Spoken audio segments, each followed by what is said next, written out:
I got into photography in the summer of 1995 during my undergraduate degree in English literature. I was studying English literature, taking summer classes in Boston, and I was fortunate to study under the documentary photographer rwilliams at the Museum of Fine Arts on Boylston Street in Boston.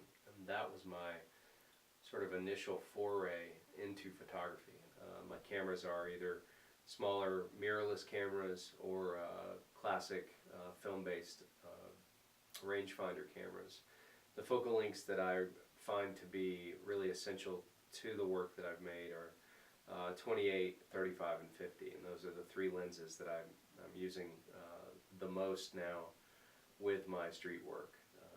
And I think that that's part of my process of trying to put myself in a frame of mind where I see something with photographic potential. I enter into sort of a heightened state of awareness, and then I'm using that camera to wait for the human element to resolve the photograph. And I find that fixed lenses, smaller cameras, are essential to that process. The big DSLR, the big lenses are really an impediment, and they're heavy. They're an impediment to that style of photography that I've developed and refined as my vision. So that's important to me, is the smaller cameras. This body of work, Moments in Place, is different for me in that it's a comprehensive look back at 13 years of photography, both street and travel photography. And that is the thread that unifies this collection of imagery. Personally, I have a great deal of passion for this type of 35mm candid photography.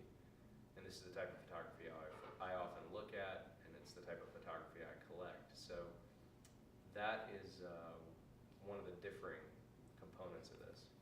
Moments in Place is really a body of work that I collected looking back at 12 years of imagery, but I don't really feel that it's completed simply because I did that.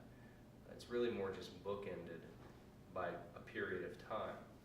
Ultimately, I'd like to see it collected in book format, and that's something that I hope to have the resources and the time to do at some point in the future. But it's definitely something I continue to add to.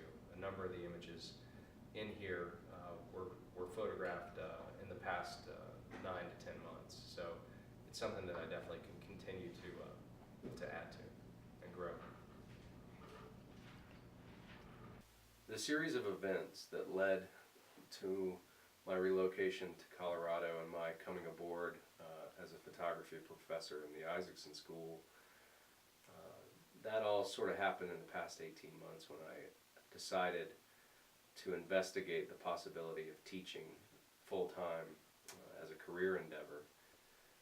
I was ready to relocate to Colorado, and that was really a driving engine to lead me to look at what sort of opportunities would be here in Colorado for me. And learning about Derek Johnston and his personal work, and Klaus Kocher, and also the program itself, the commercial nature of it, the facilities that we have, and then that integration with digital media and graphic design through the Isaacson School, that presented to me a compelling opportunity that would be potentially worth transitioning out of working as a full-time independent creative. Teaching has afforded me the opportunity to really invest in my personal vision and my personal work. In the professional photography program, I teach a variety of the curriculum, everything from the first course that incoming students take that equips them with knowledge of the computer and knowledge of the camera, and those are two separate courses. That's the image capture class, which is your camera, and then computer literacy. Concurrently at that time, this semester, I'm teaching portraiture to the second year students as well as color management.